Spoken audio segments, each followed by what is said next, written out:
Hey! On va faire comme ça. Hop là. Qu'est-ce que tu fais, chouchou? Je vous reprends aujourd'hui pour ce nouveau vlog, le premier, où je vais faire un peu de loisirs créatifs, où je vais finir en fait un de mes projets. J'avais dit que je commencerais en fait à finir certains projets. Il y en a un, c'est la loisir créatif, donc je vais vous en parler. Ce vlog en fait va mixer le fait de finir ces projets et certaines lectures que je fais, surtout des lectures de romans graphiques, de BD. Donc je vous montre ça tout de suite. Regardez là, elle a trouvé une petite clochette et elle joue avec. Ah, ma chouchou.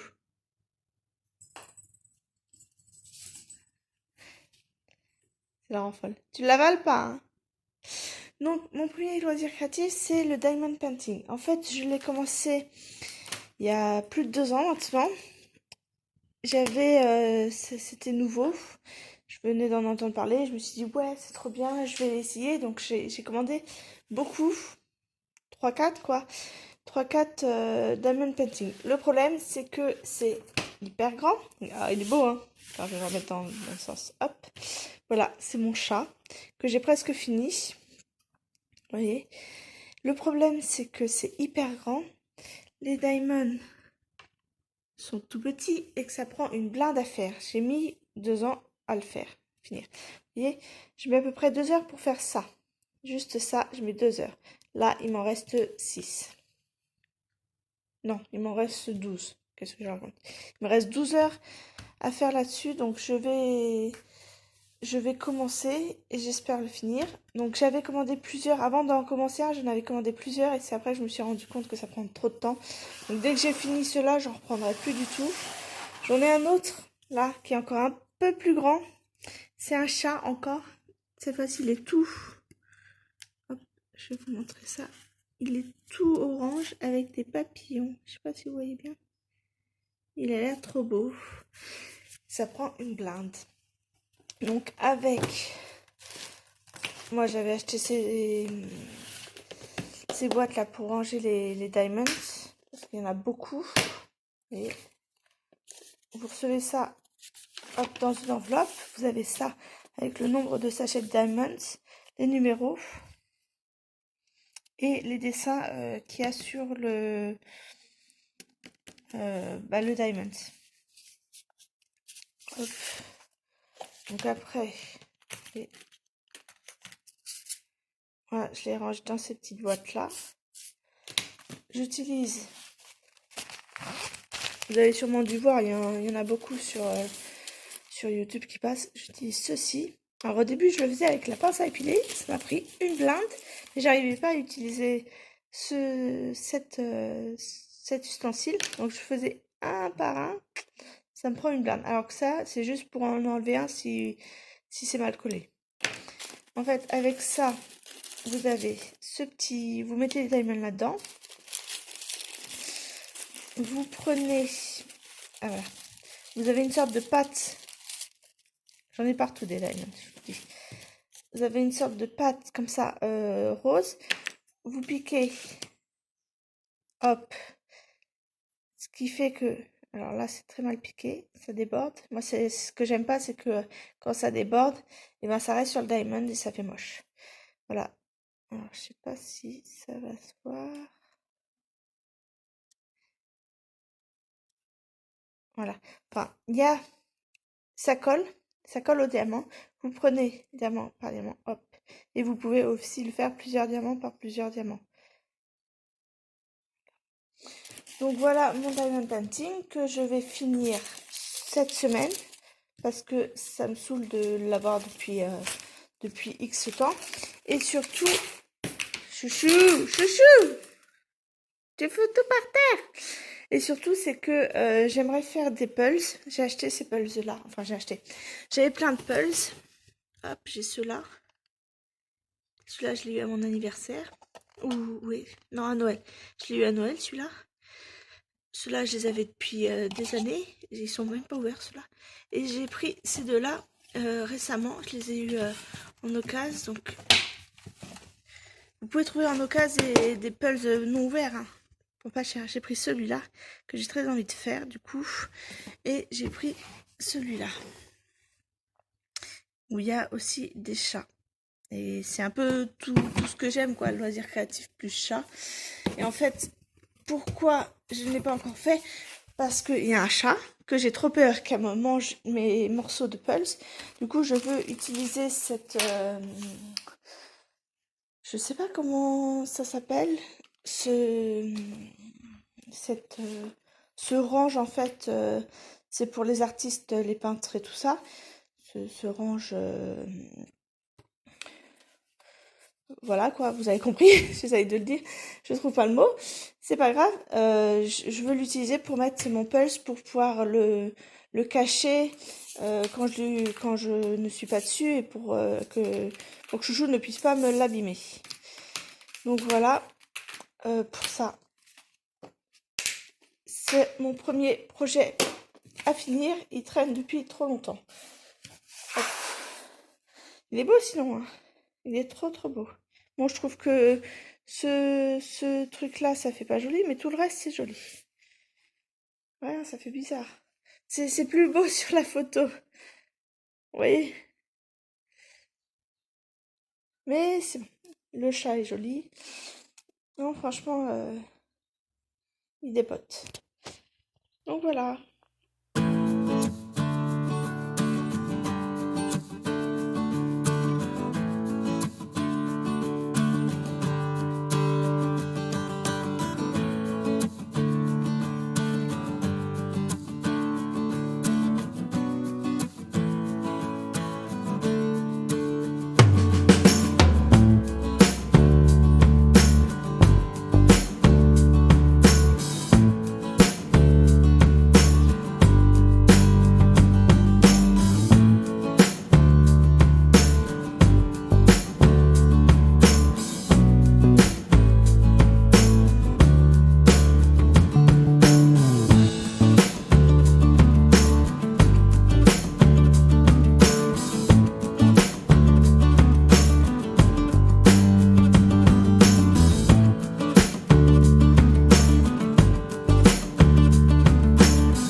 Alors, je viens de le finir. Et voilà, il est trop beau. Donc je vais le mettre sous cadre. Il y en a qui mettent une sorte de colle vernis par-dessus. Moi je le mets pas parce que je vais le mettre sous cadre. Mais j'avoue que ça aurait besoin parce qu'il y a certains petits diamants qui s'en vont. Donc voilà.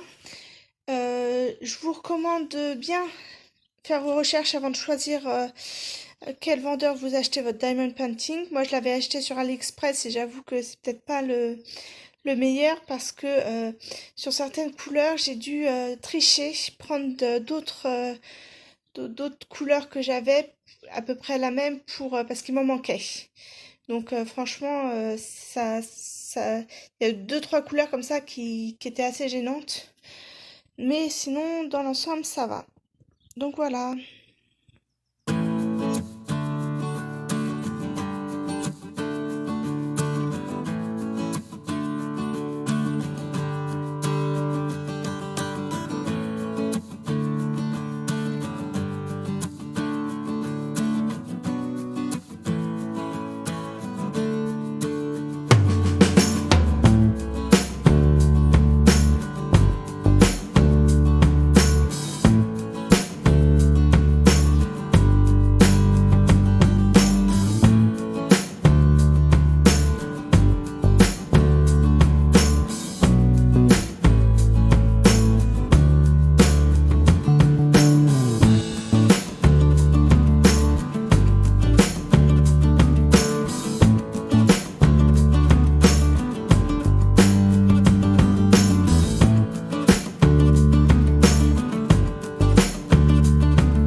Alors je vous retrouve pour ma lecture en cours. C'est Ne m'oublie pas de Alix Garin, et chez édition Le Lombard. Alors on suit en fait Clémence qui va enlever sa grand-mère, qui est dans un hospice parce qu'elle a Alzheimer, et sa grand-mère a envie de retourner dans sa maison d'enfance. Et Clémence va l'enlever de cet hospice sans demander à personne, contre l'avis de tous, quoi, pour faire ce voyage jusqu'à cette maison d'enfance. Donc c'est un road trip qui parle de plein de sujets. Donc d'abord de la maladie d'Alzheimer, de la relation mère-enfant, de la relation enfant-grand-mère. Ça parle aussi d'homosexualité, ça parle de la perte d'un être cher, de ce problème du fait que la personne l'oublie. Et c'est c'est une très belle BD avec des couleurs assez pastel. J'aime beaucoup. Comme ça, rien que la couverture, quoi. C'est franchement une très très belle BD à lire. C'est tout en douceur en même temps.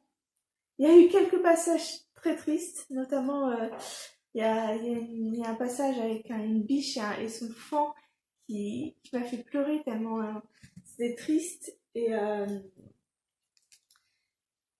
c'est une bonne approche en fait de la maladie d'Alzheimer et de l'impact que ça a sur l'entourage des gens. Donc voilà, pour cette petite BD.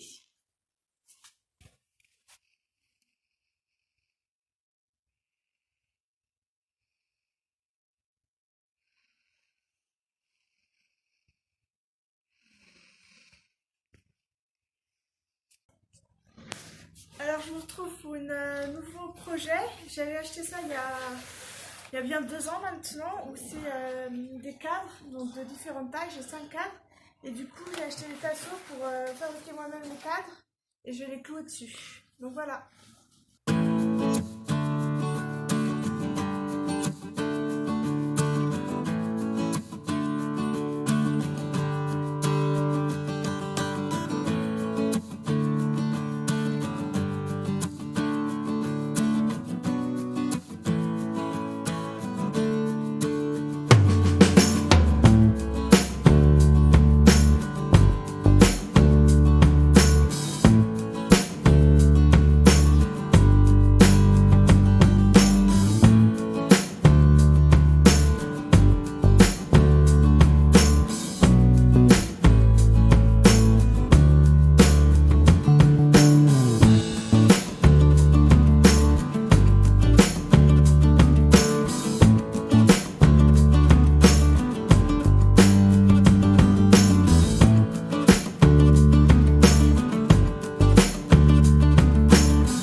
après ma lecture de Facteurs pour femmes de Quayla Guyot et Morisset chez Éditions Grand Angle.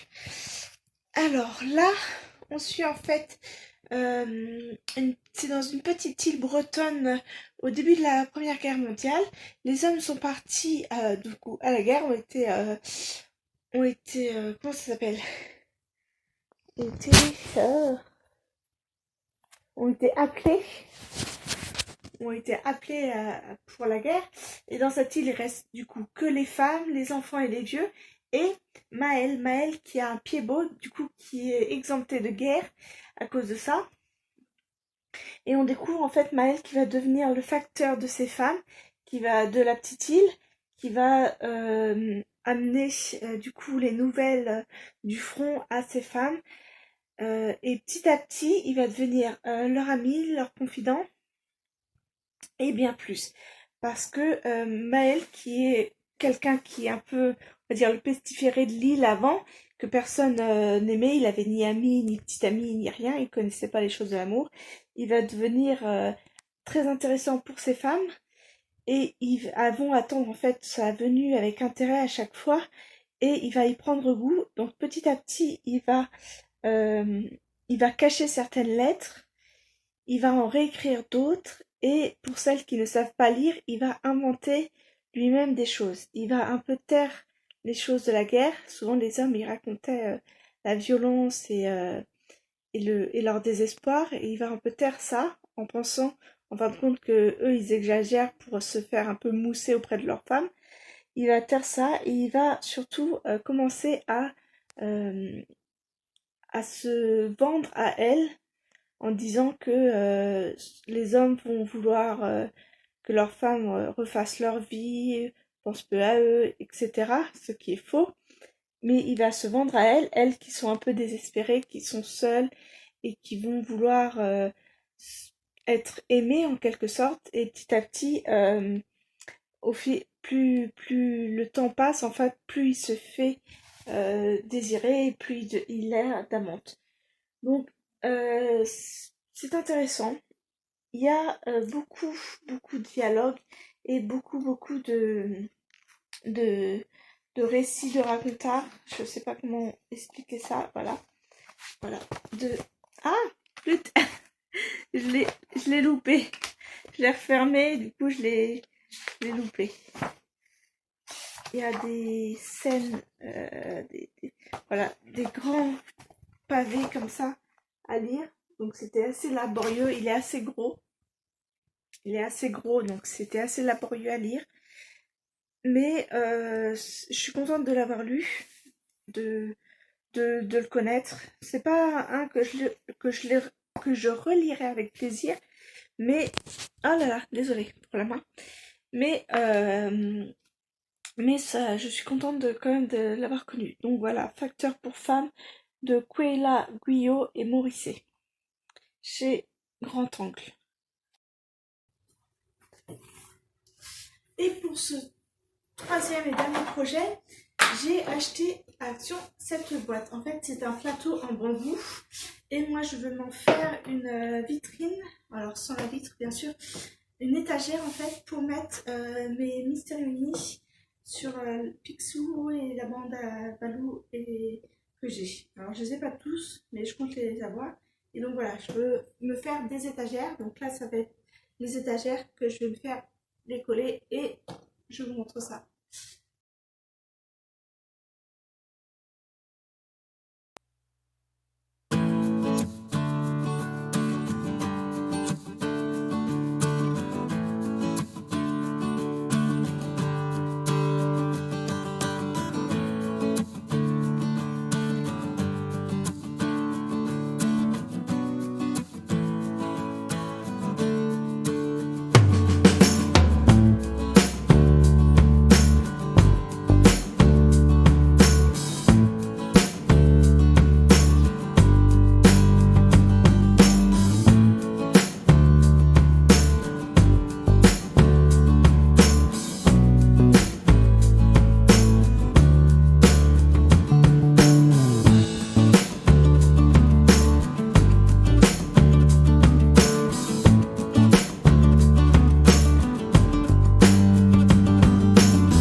Alors, je vous reprends avec l'adoption Kinaya de Zidrou et Mona des éditions Grand Angle. Alors là, on suit la vie de cette petite fille qui vient d'être adoptée après. En fait, dans son pays, au Pérou, il y a eu un grand séisme, il y a eu plein de morts et des parents en France ont adopté cette petite fille. Et on suit en fait l'histoire entre le grand-père et cette petite fille. Le grand-père Gabriel, qui a un peu de mal au début à accepter cette nouvelle figure dans sa famille et qui, au fil des pages, en fait, commence. Donc, il doit la garder pendant des congés, surtout en mai où il y a plein de jours fériés, les parents travaillent, donc il doit la garder durant ces ponts. Et il finit par s'y attacher. Et en fait, celui-là, c'est le premier tome. Il y a un second tome, c'est un deux tomes, et il faut en fait avoir le second tome parce que vous êtes à la fin du premier tome, il se passe quelque chose de bouleversant et vous avez envie de lire la suite. Moi, je me retrouve là en manque parce que je n'ai pas la suite et je ne pourrais pas lire la suite. Donc, c'est cette petite fille, Kinaya, et ce grand-père, Gabriel. Et c'est très, très beau. C'est une superbe BD à connaître. Franchement, c'est ma lecture, c'est la meilleure lecture du moment. De ces trois BD que j'ai lues, c'est celle que je préfère et que je pense un jour me l'offrir. Donc voilà, l'adoption de Zidrou et Mona.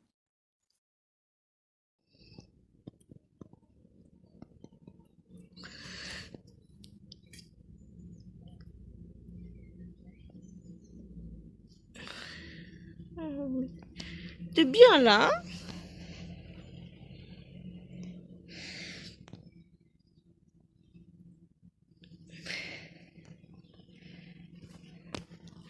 Le grand, grand, grand, grand, grand, grand, grand, grand, grand soleil.